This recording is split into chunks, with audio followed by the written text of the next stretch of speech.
महाराष्ट्रात गुंतवणुकीचा पाऊस पडेल, 35 लाख नोकऱ्यांच्या संधी निर्माण होतील, असं मुख्यमंत्र्यांनी दावोसमध्ये म्हटलंय।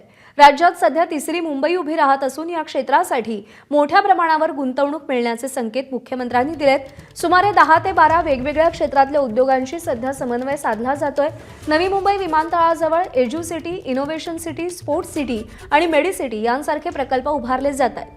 गेल्या दशकात महाराष्ट्रानं सातत्यानं 10% अधिक विकास दर राखलाय आणि याच गतीनं काम करत राहिल्यास 2032 ऐवजी 2030 पर्यंतच महाराष्ट्र $1 ट्रिलियन ची अर्थव्यवस्था बनण्याचं उद्दिष्ट गाठू शकेल, असा विश्वास मुख्यमंत्र्यांनी व्यक्त केलाय।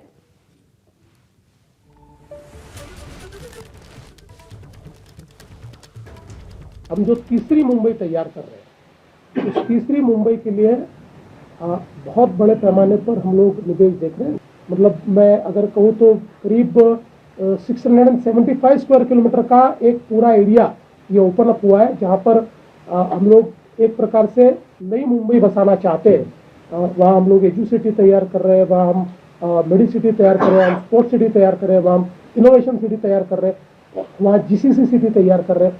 तो मुझे ऐसा लगता है कि थीम बेस्ड ऐसा एक बहुत हमारा अप्रोच बड़ा है कि जिसमें बहुत निवेश भी आएगा और बहुत अच्छे हाई पेड जॉब्स भी वहाँ पर तैयार होंगे। मुख्यमंत्री देवेंद्र फडणवीसांनी दावोसमध्ये 7 लाख कोटींचे करार केलेत। आतापर्यंत 8 कंपन्यांसोबत 6,70,000 कोटींचे करार झालेत। राज्यामध्ये 9,74,000 नव्या रोजगाराच्या संधी यामुळे उपलब्ध होणार आहेत।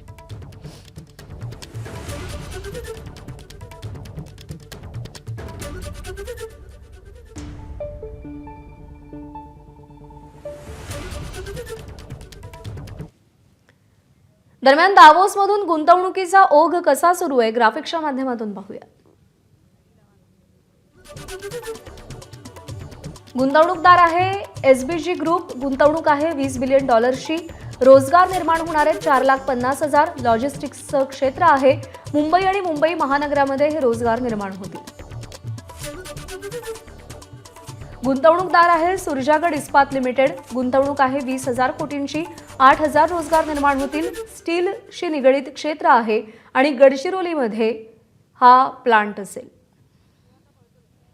गुंतवणूकदार आहे सुमिटोमो रियाल्टी अँड डेव्हलपमेंट, गुंतवणूक आहे $8 बिलियन ची आणि रोजगार निर्माण होणार आहेत 80,000। गुंतवणूकदार आहे के रहेजा कॉर्पोरेशन, $10 बिलियन ची गुंतवणूक आहे। 1 लाख रोजगार यामुळे निर्माण होतील। गुंतवणूकदार अल्टा कॅपिटल पंचशील रियाल्टी, गुंतवणूक $25 बिलियन ची आणि 2,50,000 रोजगार यामुळे निर्माण होतील। गुंतवणूकदार आहे IIAM ग्लोबल, $8 बिलियन ची गुंतवणूक होतीये आणि रोजगार निर्मिती असेल 80,000ची। BFN फोर्जिंग्स गुंतवणूकदार आहेत, गुंतवणूक आहे $565 कोटी रुपयांची। रोजगार 847 रोजगार निर्मिती होईल। क्षेत्र आहे स्टील। पालघर आणि मुंबई महानगर क्षेत्रामध्ये ते कार्यरत असतील। गुंतवणूकदार आहे योकी ग्रीन एनर्जी लिमिटेड, 4,000 कोटींची गुंतवणूक, 6,000ची रोजगार निर्मिती। एबीपी माझा, उघडा डोळे बघा नीट।